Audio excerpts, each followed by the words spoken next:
and you've done a lot. You've won a lot. You've lost a hell of a lot too, though. Yeah. Oh, buddy. You done lost a lot. We done lost a lot. Listen, boy, if you don't know what it's like to lose in life, man, I'm talking about that definite lose. And that's why the tremendous amount of respect I got for you, because I know that you've lost at the lowest level. Yeah. You done took some L's. But so glad I can laugh about it now, bro.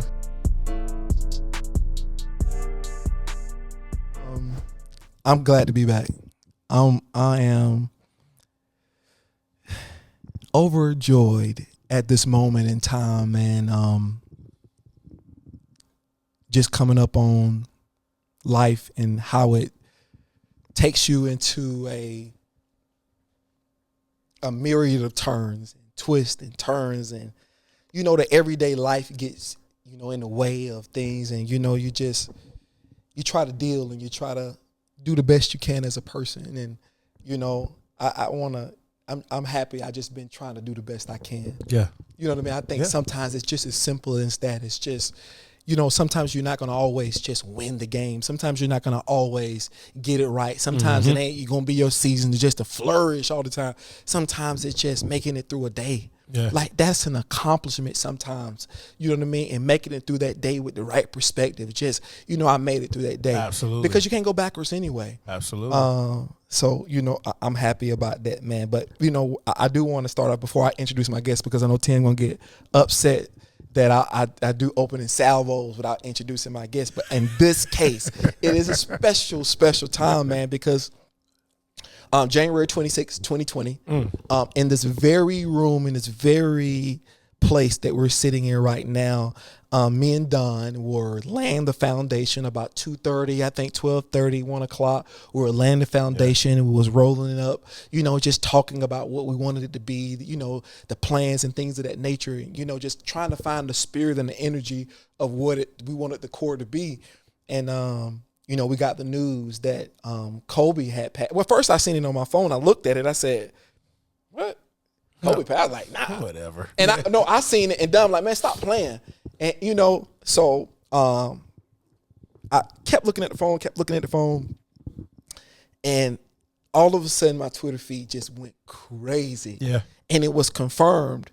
And, I just remember sitting over there and just shedding tears, because the reason why is not because he died, but because what Kobe meant to me. Kobe, since 96, had been, when he got drafted, he wasn't my favorite player then, but I was fascinated because he was the 13th pick in the draft and he came from high school.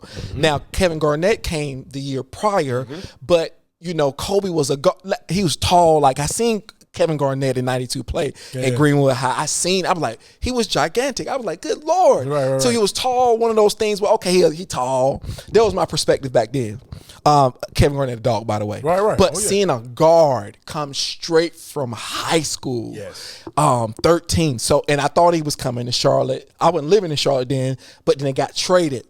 And I just began to watch, because I was a Laker fan too. I became a Laker fan because of Kobe, because I kept watching him, and he was. Oh yeah. Oh man, it was bad. 97, 98, shooting air balls. Yeah. But one thing that every time, we didn't have social media then, so you would just have to catch the post games on TV and things of that nature. You have to read magazines. You didn't have the access back in the 90s like we do now. But every game I remember watching Kobe play, whether he played terrible, good, he played hard. Yeah. And his will was so amazing. He wasn't like, let's be clear. Kobe, personality-wise and socially, while he was playing, was about as adverse, and I'm using that word, I'm being polite about it. I'm just being honest. We're going to honor the dead or the unalive. We're going to honor them. But Kobe wasn't very friendly. But, you can't be both. And when you want to become a legend in this world, you got to figure out, do you want to be liked? See, legends are loved or hated. They make people choose a side. If you want to be liked, be good. If you just want to be liked, but if you want to be loved and admired and you want your work to affect people, you have to be dedicated to what you want in your craft. And Kobe embodied that at the highest level. Yeah. Yeah, he embodied that mantra for me, and that's where even sort of the foundation of even the podcast and how we structure it, where sports meets life. Wow. Because there were so many lessons that I attributed from Kobe, and it was just his will. And even the last 2 championships that Kobe won, that's pure will. Yeah. Oh yeah. So I have the different perspective because I hated Kobe. I know you did. And he talking, but I'm gonna introduce him, y'all. But keep talking. I gotta die. Yeah, I'm gonna introduce him. But at the same time, I remember the day and the time and everything that's happening. At that time, I was married. We was driving to my ex-wife's parents' house. Sure. We turned to the entrance, and she was on her phone. And said, "Kobe Bryant died." I was like, "No way." Like that would be all over the place if that happened. I'm like, man, ain't no way. She was like, nah, like for real. This is CNN. I was like, whatever. We pull up to the house. We walk in. I say, hey man, turn that TV on and turn it to ESPN right now. Because if anybody's going to stop everything and put this on for Kobe Bryant, it's going to be him. Bro, we turn it to ESPN. There is the overview from a helicopter view of the crash, and it's like Kobe Bryant, I remember that. Yeah, and my jaw drops. Now I hated Kobe, like I told you earlier. I hated him until the day he retired, right, or his last game, and I immediately missed him. And then I went on a deep dive to look at his interviews, and then when he got into business ventures and stuff and doing these speeches, I was like, bro, this dude is different. He is. And I had a totally different admiration for him. But he's one of the deaths for our culture and 1,000%. That everybody knows where they were. Yes. What they were doing. 1,000%. And how they found out 100% how Kobe Bryant passed away. Absolutely. And I respect, he said something in, I think they either retired his jersey or they gave him honor. Yeah, they gave him a statue. Said, it was in the court before a game, and he said something that I thought about and I still think about to this day. He said when he was accomplishing everything. He said a lot of people think about the dream as being the highest point of your life, and you do the championships and you do the All-Stars and you do the MVPs and all that stuff. He said, but I was telling somebody that the dream is the work of the dream. 100%. He was like, because once you accomplish the dream, all you talk about is the grind of the dream. Absolutely. He was like, so never forget that in the grind, you're living the dream. And I never lost sight of that. And in life, in everything you do, like you have to embody the grind because that's really the dream. Absolutely. The dream is not when you reach the top. Because when you reach the top and start to talk about how you reach the top to everybody, you're going to light up about the grind. Absolutely. I'm a lot about the dream too, cause I like the top. I'm gonna be honest with you. I do like the thing. I do like shiny things.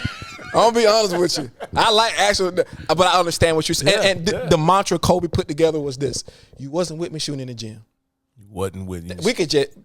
That was it, because he was in the gym. So many stories. The stories you can hear even on the Olympic series they got on Netflix where the NBA players were fawning over his ability to focus at the highest level. The top guys. Absolutely. The best of the best guys. The top guys. The were like, I didn't know that he had that. The Bosches, the Carmelo Anthonys. Absolutely. All of those guys would talk about how they were inspired by Kobe and his ethic and his craft and how he worked at it.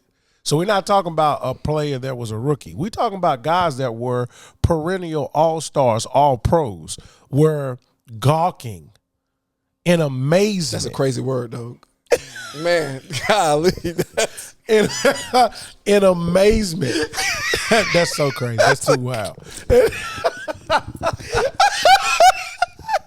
We just couldn't keep going like you didn't say God.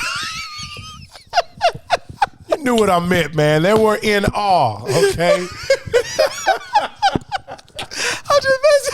This is before my intro too. This is how y'all going to be introduced to me. This is happening right now. Well, we're going to introduce you. But anyway, we're going to try to move. But Kobe, man, he just the grind that you were talking about, being in the middle of that, and just because that's where you discover your character. 100%. That's where you just kind of find out what you're made of, and you need those experiences to find out what you really are made of. Like 100%. You don't know what you're made of until you go find out, until you allow life to do what life does best and let it happen to you. Mm-hmm. You can't fight life. You can't fight. You just let it happen to you and you respond to it. Because listen, I'm telling you, life gonna happen whether you kick and scream. It doesn't matter. Listen, when my little girl be kicking and screaming like they don't want to go, guess what? I love y'all, but come on. You don't want to go? It has to happen. That's what life going to do.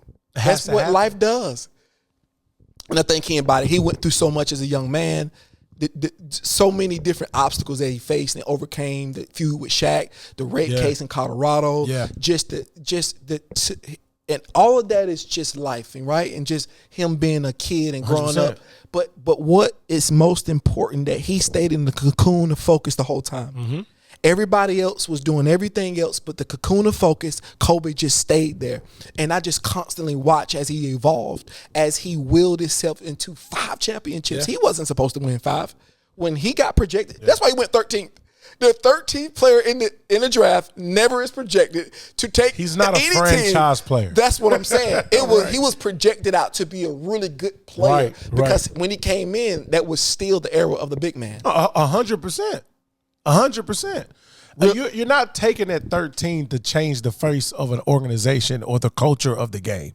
100%. You're not picked there. You're picked to be a solid player. Absolutely. A solid role guy. You could turn it like the best case scenarios. You turn into a Kawhi Leonard. 100%. You develop on the you come in as a defensive guy and you develop. So, but Kobe exceeded expectations. Absolutely. Kudos to him. Shout out to the Mamba. Absolutely, man. So the mentality lives on. I think that's the most important thing. Absolutely. What I learned, what I gathered from him. Real quick, man, while we still in the sports section, we're going to get to your story, but I do like to I want to touch on real quick. Tim said, put my hands down. But listen, NFL playoffs real quick. We're going to go real quick with this. I don't even want to get too far into it because by the time, because my language. The outcome will already be done by the time we get there. Okay. So let's start with the Commanders and the Lions. Who you got there? Yeah, Lions. Our only reason is because I don't trust a rookie quarterback on the road in the second round of the playoffs. He's my favorite player too, by the way. No, right now. he's a dog. Best rookie quarterback I've ever seen. I am not this. Listen, this is not an indictment on Daniels in any way, form, or fashion. But I'm just saying the nature of going into an environment like that, going up to Detroit, who's should have been in the Super Bowl but blew it. Absolutely. Against San Francisco last year? Had it. 100%. Had it, but tricked it off, yeah. Right? And now going to Detroit, right, being in Detroit, that city's going to be crazy bumping. And now you got to travel into Detroit. Can you win a second road playoff game with a rookie quarterback? I'm praying he proves me wrong. But I can't put it on the Commanders to go in there and win that game. This is why I give the Commanders a fighting chance real quick. It's because they've been in this situation 5-6 times this year. I can agree with that. And playoff football slows down a little bit. Yeah. So the guys been sitting out a couple of weeks, hadn't played, rusty. Yeah. How can if they get up 2-3 10 points on you? You know what I mean? The games get tricky. Flows change. Yeah, I do think the Lions will ultimately pull it out because everything comes down to the trenches. I do not trust the Commanders' defense. Yeah. So I got them winning. Yeah. Here we go. We got Chiefs, Houston. What you got? This is my upset. I'm taking the Texans. Got Texans? I'm taking the Texans. Now, this is a crazy projection. Gotcha. Right? Because you got to go to Arrowhead. And okay. win, okay. Crazy was the operative word you just used. Yeah, that is it is. But I'm taking the Chiefs with their struggles of all this year, and they're not going to be able to get it done when it counts on the playoffs. I love C.J. Stroud, and I love the Texans' defense. Got you. They have been playing well, those two ends. Strangle people. Yeah, they've been playing well. Yeah. But real quick on that, we're just going to go to another game. I'm not even going to even entertain the fact that you just said that Patrick Mahomes is going to lose to C.J. Stroud. Okay. I am not betting against Patrick Mahomes. So I get it. I said it's crazy. Yeah. So Eagles, Rams.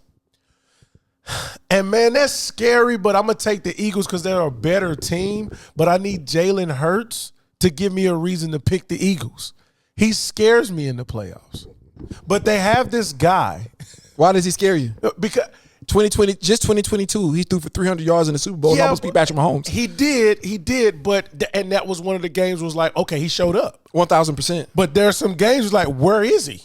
Right? I think they got a lot going on in that Philadelphia organization. Well, I'll tell you what, they got a guy behind them named Saquon Barkley. Yeah, they're going to get about, I'm not betting against that guy. Gotcha. So you got Philadelphia. So I got Philly. Gotcha. I listen. I don't know if Nick Sirianni can outcoach Sean McVay if the games get close. I do like that the Rams are healthy and their defense is playing unbelievable right now. Especially the front seven. Absolutely. They look like buddy, like he's still on the line. Yeah. What's his name? Aaron Donald. That's what I'm saying. He like he's still on the line. Verse. You got Fisk there. You got some pass rushers. They still got good presence in the linebacking core. Absolutely. So Kyron Williams is a dog. Puka Nacua, Cooper Kupp. And Stafford got as good as arm as anybody that's ever played the game. And if he's protected, he's a problem. 100%. And then the creme de la creme game, Ravens Bills, creme de la creme game, 100%. Listen, man, I ain't even gonna put my hands on that one because that's a tough one because you got a lot to deal with Lamar, Flowers, Likely, Andrews, I love Likely, by the way, Derrick Henry. Then you have Marlon Humphrey. You got Hamilton in the back. You got the front seven. You got Van Hoy. You got a lot. But then that doggone Allen, the white Cam Newton, that guy is a different animal, man. So listen, I think that's going to be a good one. But I ultimately think Baltimore just has too much on the offensive side. Yeah. Here's a quick point of order. It's going to be 8 degrees. It's going to be some snow flurries, so that could be Baltimore. Yeah. Baltimore got 2 threats in the backfield. Yeah. Although Buffalo can run the football, I think that does favor Baltimore if the weather is adverse a little bit. Yeah. I do favor Baltimore a little bit, but listen.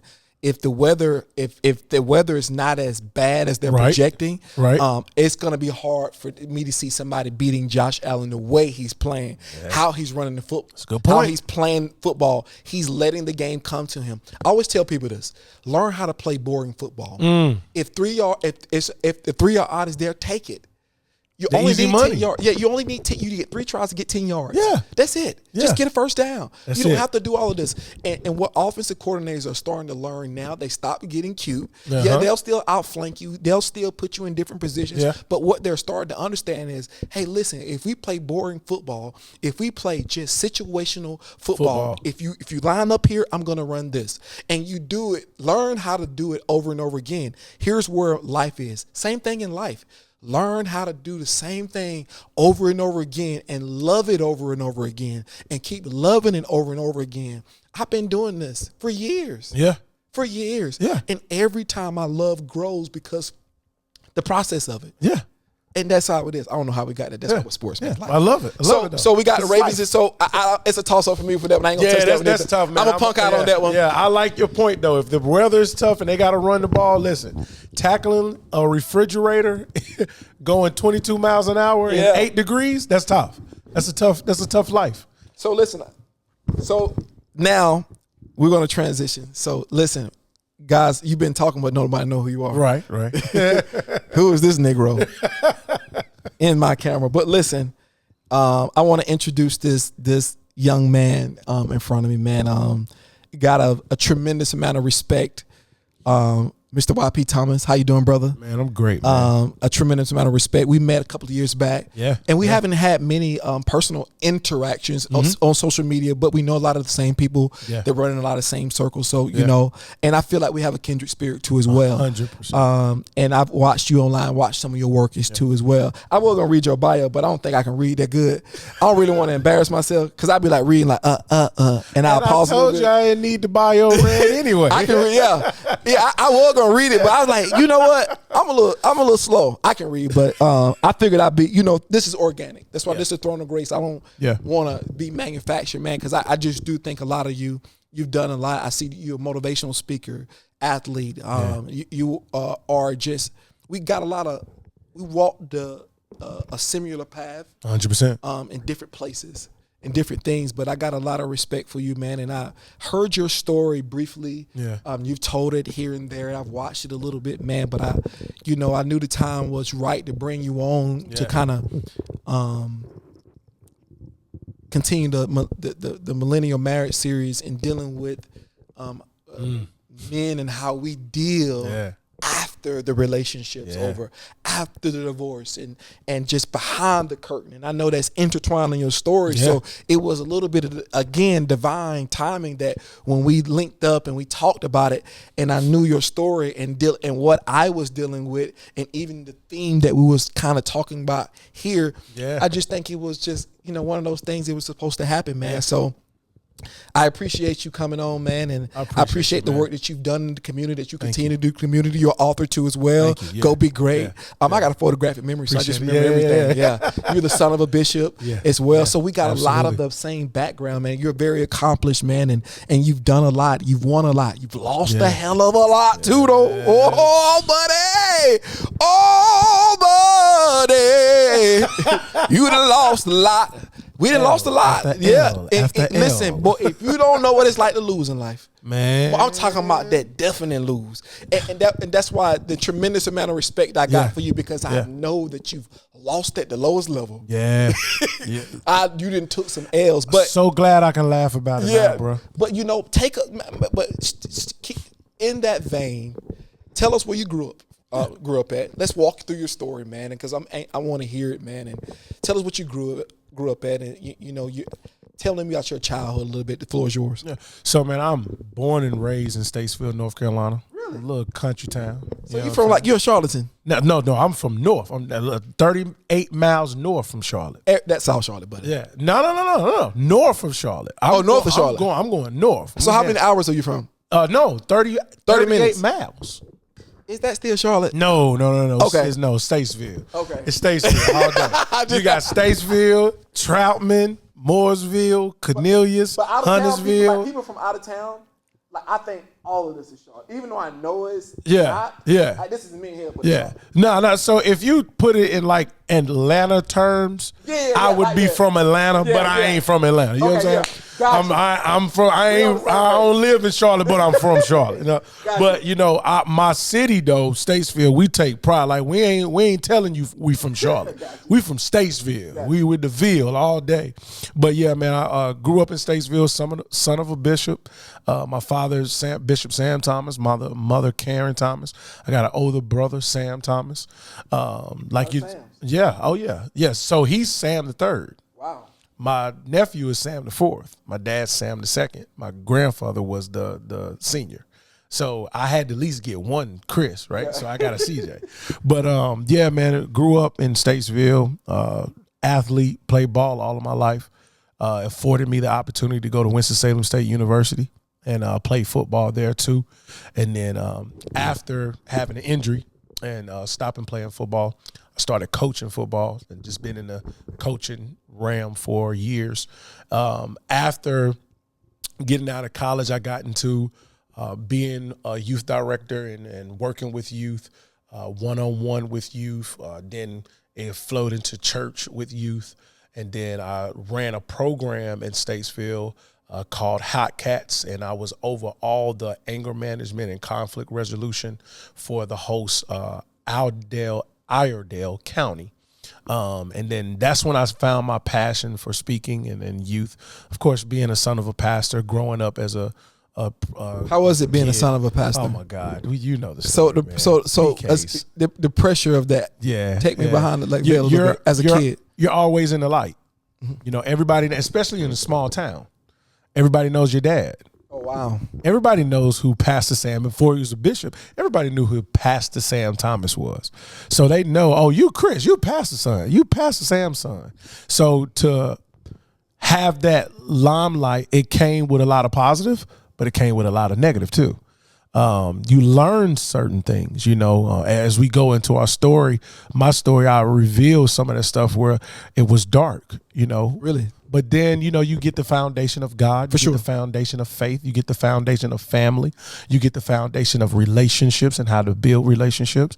But also when you're a PK and then you get into leadership in church young, you know, going from a musician to being on the dance team, having to be on everything because you did praise dances. Yeah. Really? Had to.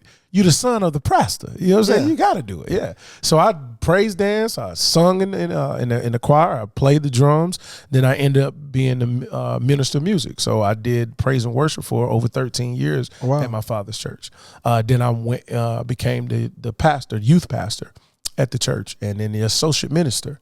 And then I actually pastored the church for, 2 years while my dad recovered from some medical things. And then during the pandemic time, I had to take over then too, because we were older and they didn't know how to work electronics, so I had a lot of experience in church, man, and it came with some great stuff, but we all know church come with the other stuff too. The other thing. So I hear you're in your story. You did a lot.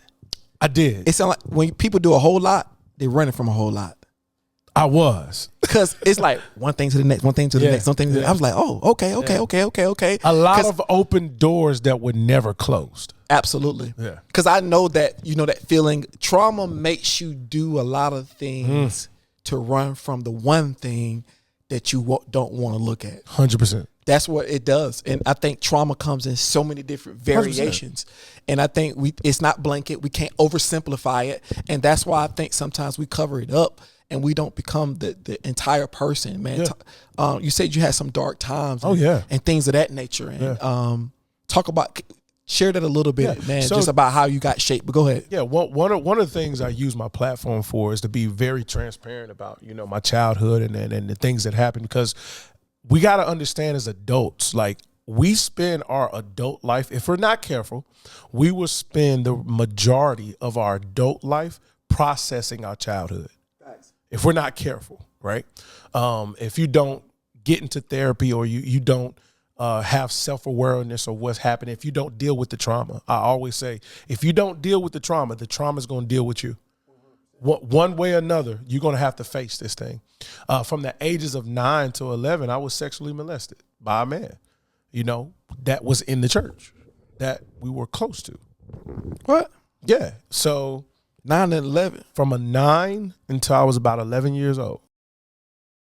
No, I didn't know how. So how did he even get access to you? So he was a son of a close friend of the family of the church. Oh, gotcha.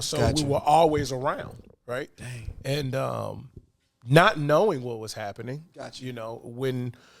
The thing about actions like that, the act only lasts but so long. For sure. But the effects never leave.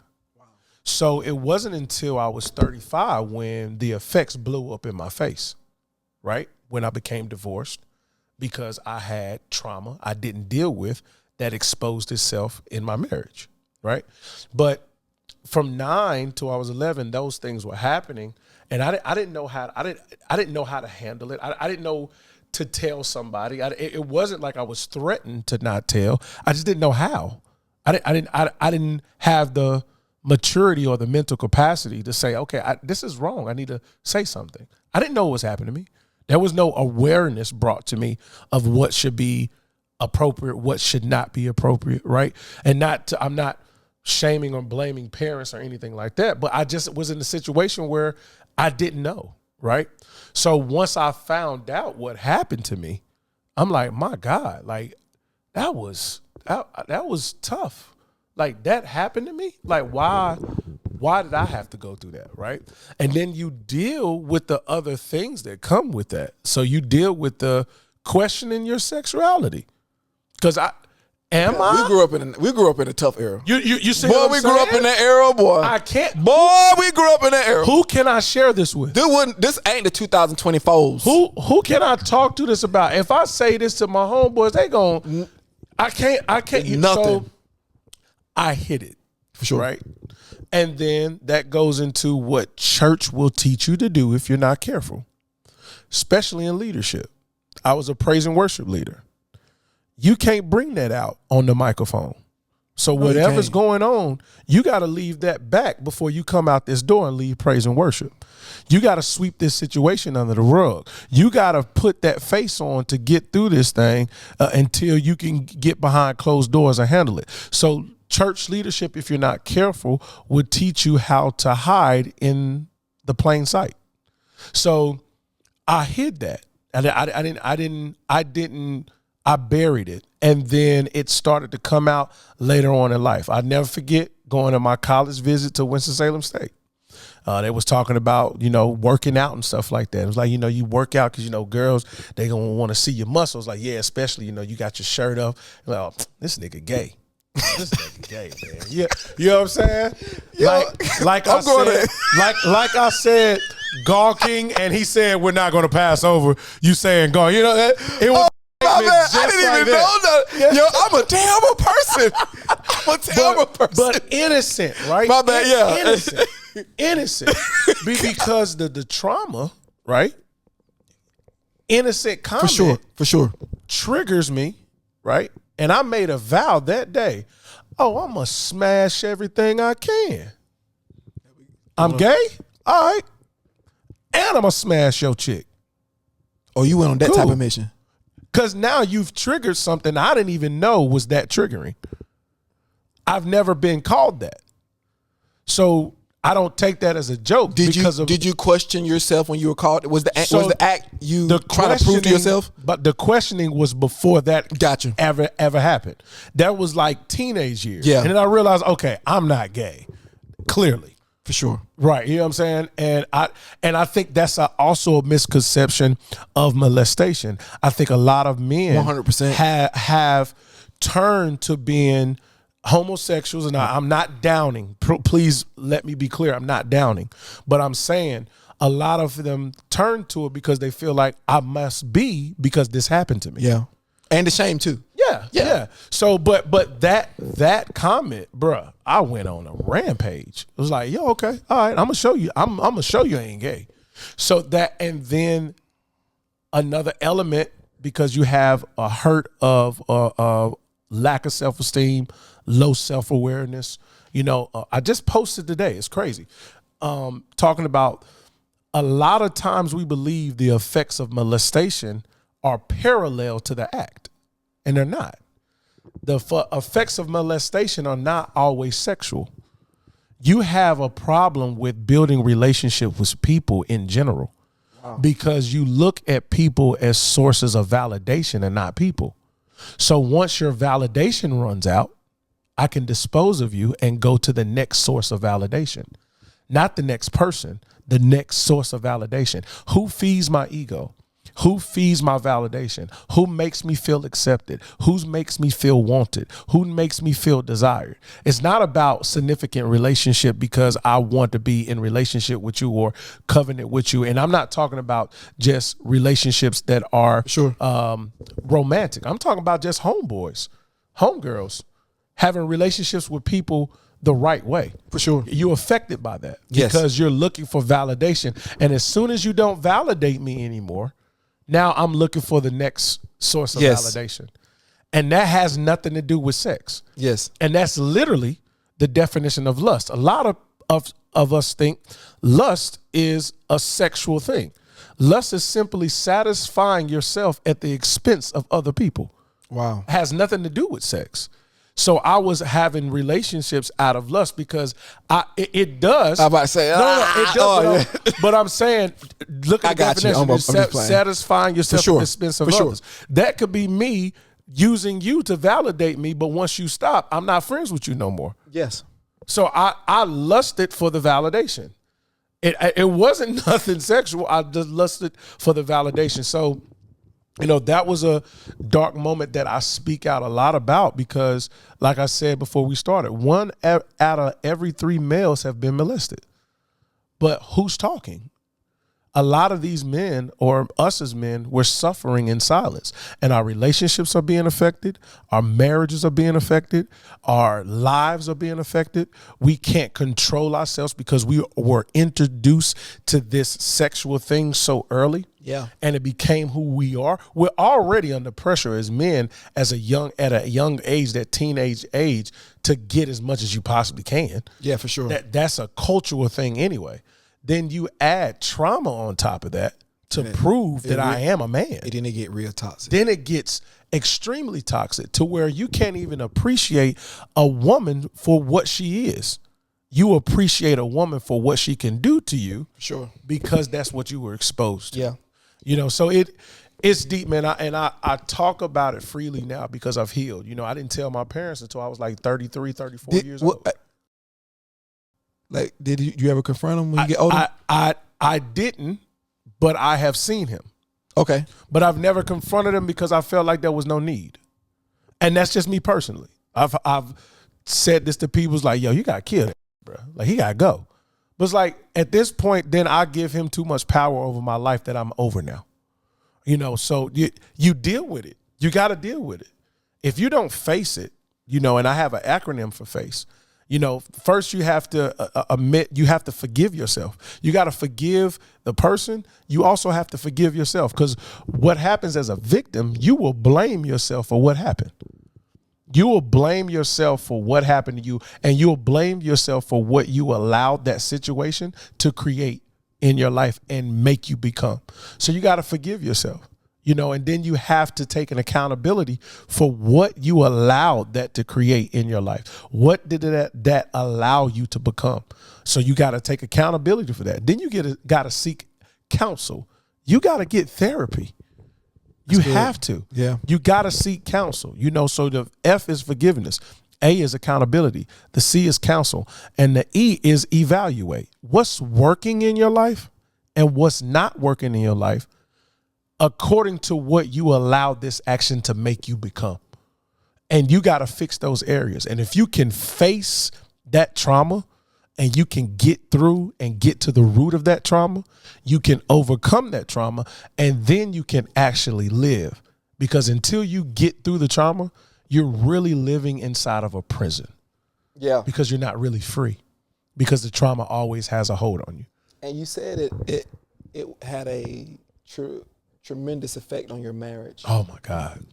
Everything kind of from the moment from 9 to 11 kind of tied into every piece of your life, and with marriage being a monumental part, 100%. Adding children, adding responsibilities, and you trying to be the leader of your household. 100%. This particular thing, like you said, it stretched beyond the physical act and just manifested itself just through your life. Talk a little bit about, how it, affected you in your marriage, and kind of transition into the aftermath of you kind of realizing it. Yeah. So talk through both of those. Yeah. So it took the divorce to make me go back and look at the trauma, because I had to ask myself, how did I get here? You never get married thinking divorce. That's not a thought in your mind. No. You don't walk down the aisle and say I do thinking, yeah, divorce is inevitable. It's coming. Yeah. You don't think about that. So when it happened, I never I grew up in church, bro. 100%. The goal is to get married. The goal is to, so I did it right. I had kids in marriage. I didn't have kids out of wedlock. I did it right according to, church, right? I had my kids in my marriage. I have 3 beautiful boys that are all from my marriage, right? So when you're divorced, you're like, man, how did I get here?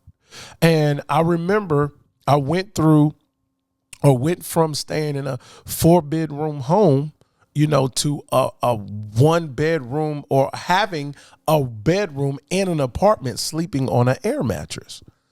And I had an encounter with self to say, how did we get here, bruh? Boy.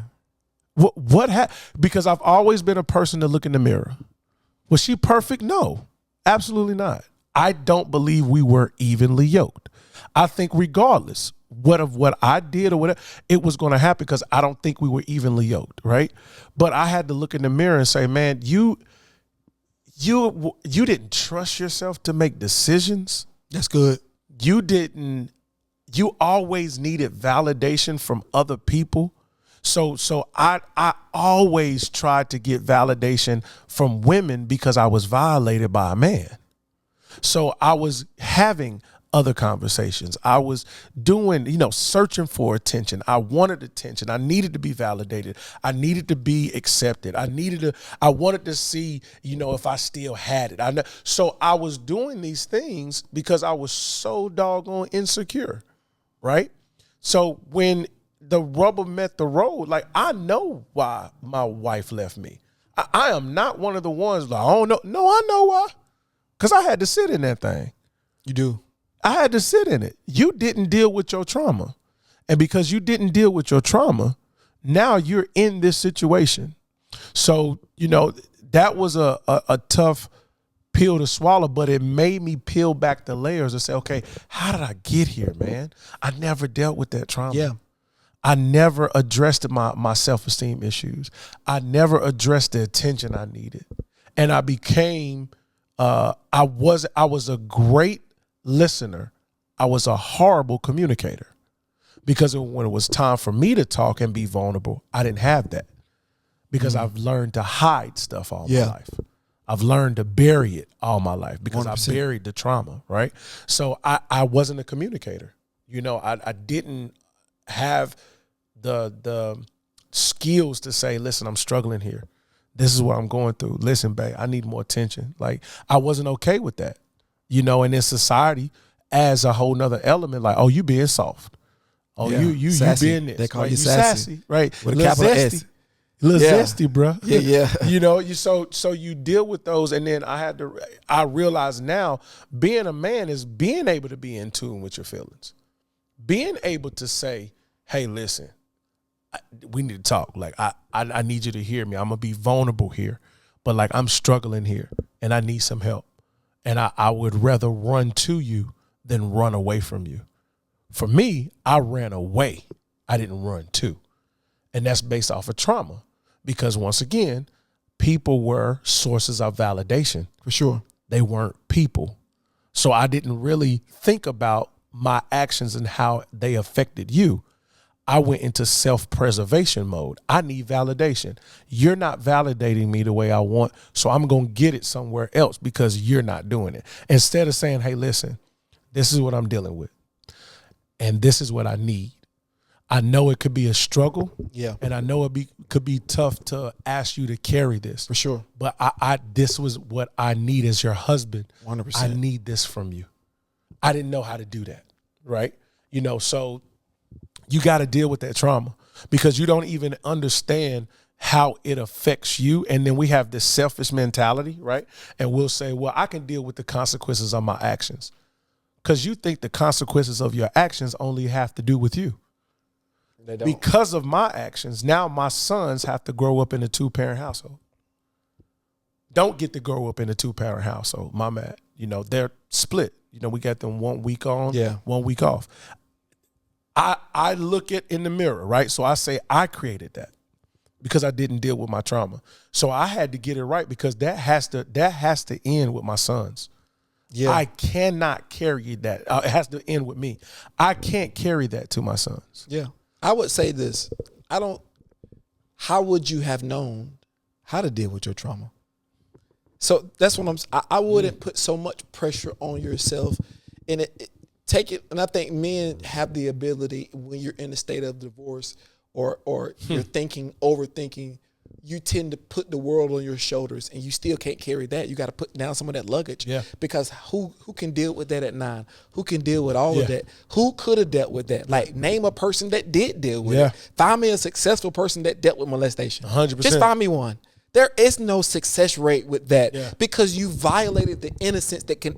Time is the enemy unknowingly, meaning that it keeps going. It don't let you stop in time. You just got to go from 9, 10, 11, 12, 13, 14 with the same feeling. Same thing happened to you.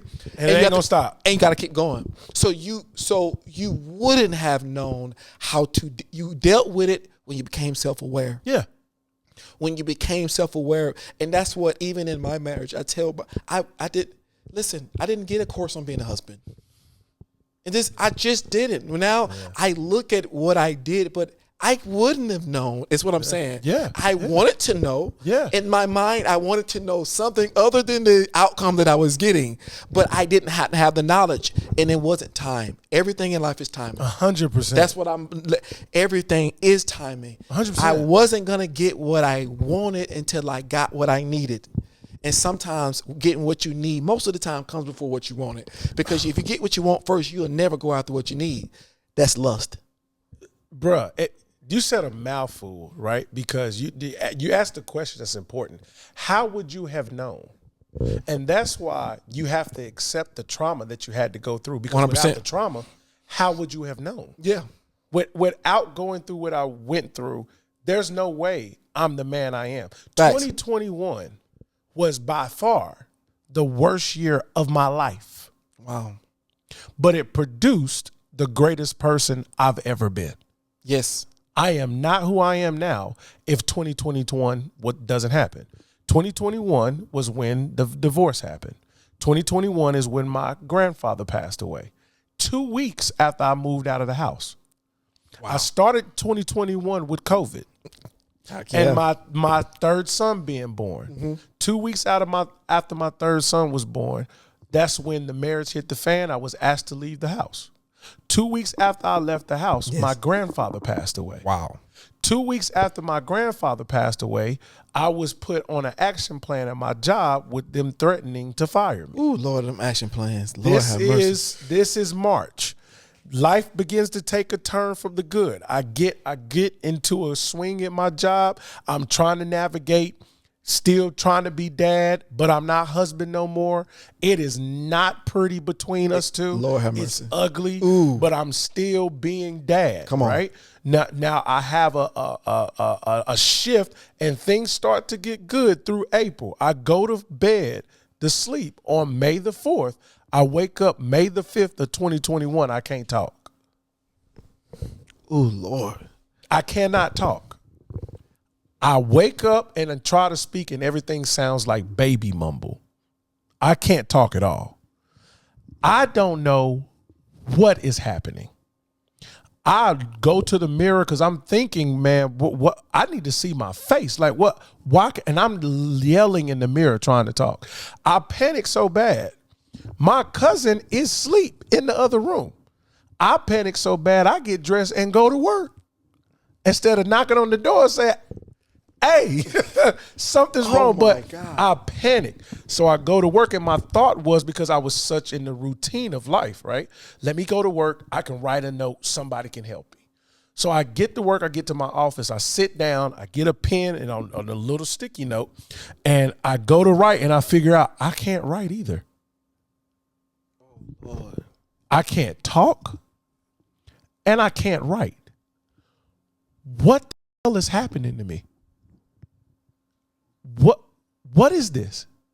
So I find like I'm going nuts in my mind, but I can't physically because I'm just fearful. I literally breathe. I mustered up the strength to in chicken scratch write, I can't talk.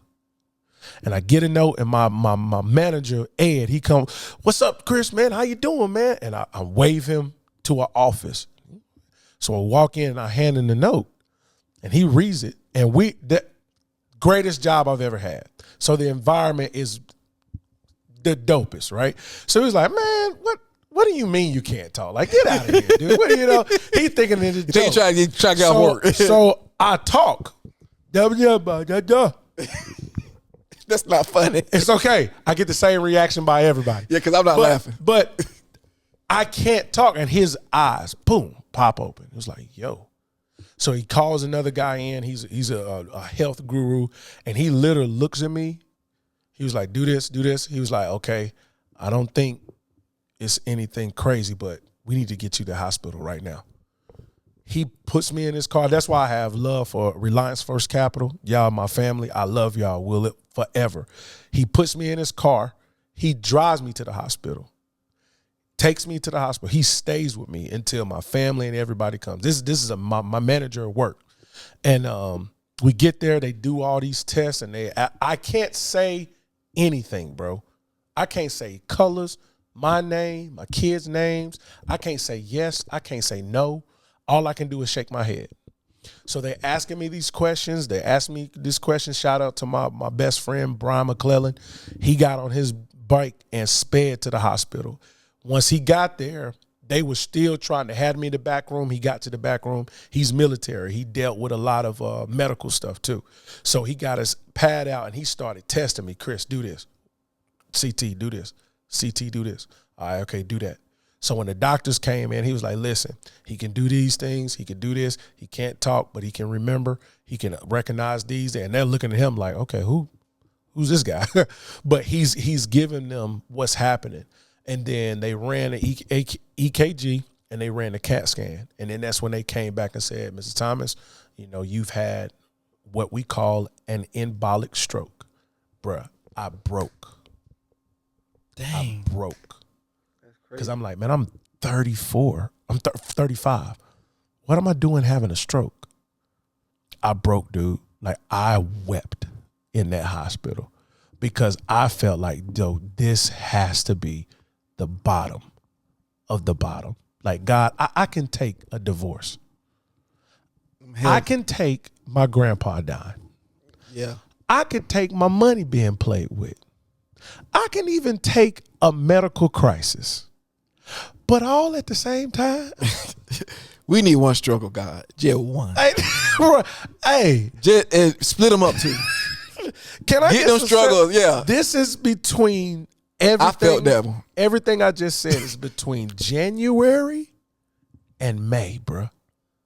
Good Lord. That's 5 months. The first 5 months of 2021. God. Bruh, I was like, so I have to learn how to talk again completely. I literally couldn't talk. So the changing point, though, was the next day when they came in. The doctor said, Mrs. Thomas, we don't know. We don't have any idea why you had this stroke. Your blood pressure is fine. Your vitals are fine. All of your medical stuff is fine. You're healthy. You can lose some weight, but who can't? That's literally what he said to me. He Them said, BMIs that'd be crazy, yeah, right? Them BMI joints be crazy. He said, you're healthy. We can't explain. He said, and the only, we know that it's expressive stroke. So you can comprehend everything, but you can't express yourself. And so that moment I said, wait a minute. I've seen strokes. My mom had one. Yeah. One of my OGs at my church had one. I've seen the effects. My godmother had one. I've seen the effects of stroke. You mean to tell me I had a stroke in my sleep, could have not woke up. I had an embolic stroke. A hole was in my heart. A blood clot got through that hole, traveled to my brain, and caused the stroke. I woke up, and the only thing I can't do is talk. Oh, this spiritual. This ain't got nothing to do physical. He trying to take my gift. He trying to shut me up. At this time, I'm a motivational speaker. I'm traveling, speaking. I'm a preacher. I'm preaching. Mm-hmm. Oh, okay. This just changed. This ain't physical. Spiritual. This is spiritual. It's spiritual. We're in a whole nother war now. Principalities. Yeah, this different. Yeah. And what you don't know, spiritual wickedness. I'm built differently. And we talked about the athletic mindset. You're trying to take my wheel. Oh, nah, bro. I've been trained not to let that happen. You know what I'm saying? And I just went to a different place mentally, bro. And I shout out to my best friend, Brian. Again, man, he called me every day and made me talk. Yeah. Every day. What's up, CT, man? What's up? How was your day? I say that again. Okay, hold on, no. Slow down. Say that again. Yeah. Like, he made me talk every day, bro. Like, I have, if you follow me on any of my social media platforms, Instagram, TikTok, like, you can see the videos. What's your name on there? YP Thomas, YP_Thomas on Instagram, YPT_3 on TikTok. You can see, the footage is there. I'm trying to say zebra. I'm trying to say colors. You can say it now. I can see it now. Look at God. And you know what was crazy? The only words I could say was cuss words.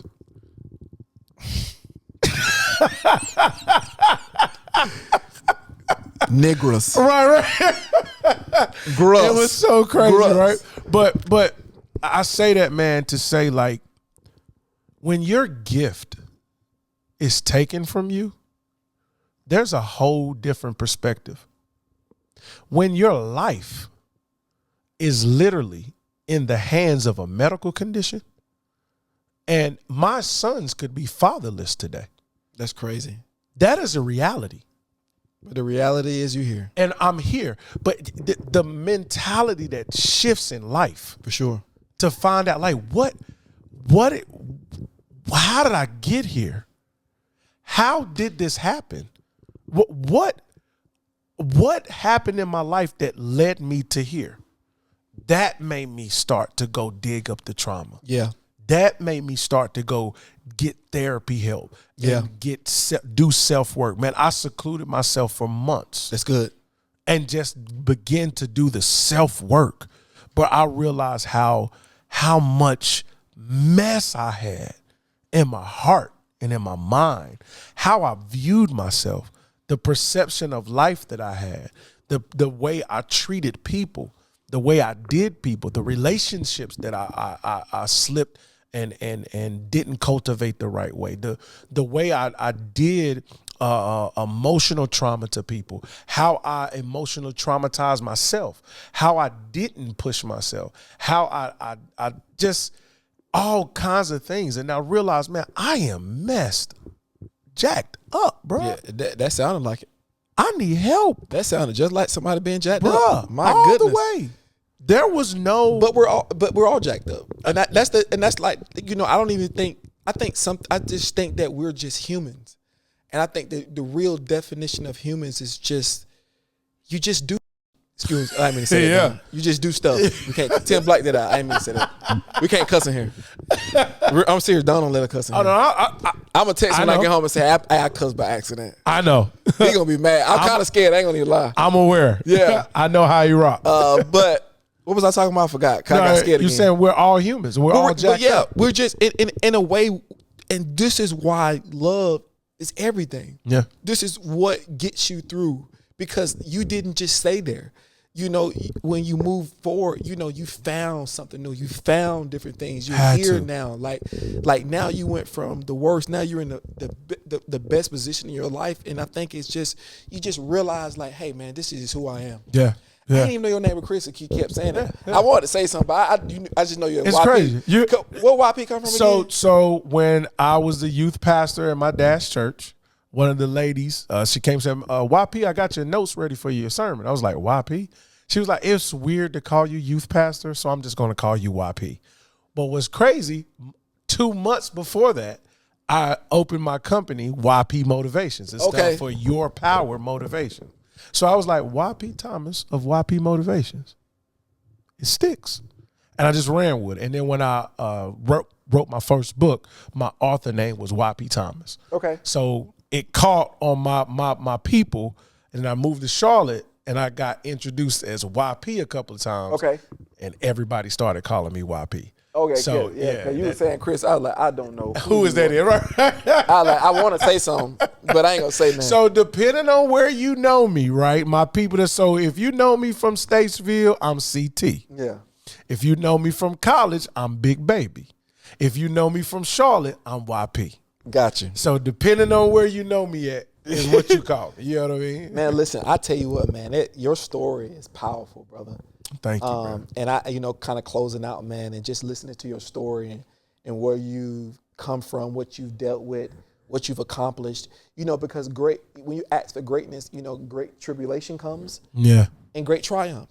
You can't have it both. You can't have a little bit of stuff happen to you. You can't get a lot. They don't work that way. It's just math. It has to equal out. 1 + 1 has to be. You know what I mean? Just has to equal out. Everything is mathematics. So I appreciate you coming through, man. No, I appreciate man. Thank you. Joining us on this journey, man. We joke, laugh, have a good time. It's quality material. It is, man. And we're going to continue to try to,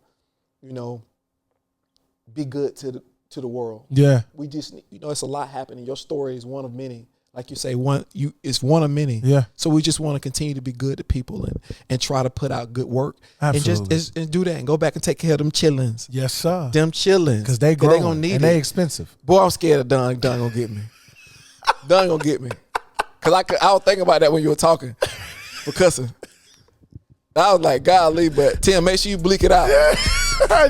we can get out of that. And y'all go follow us on YouTube, Instagram, and TikTok, The Deep Surface Experience, man. And I appreciate you guys joining us. We'll be back soon. Have a great night.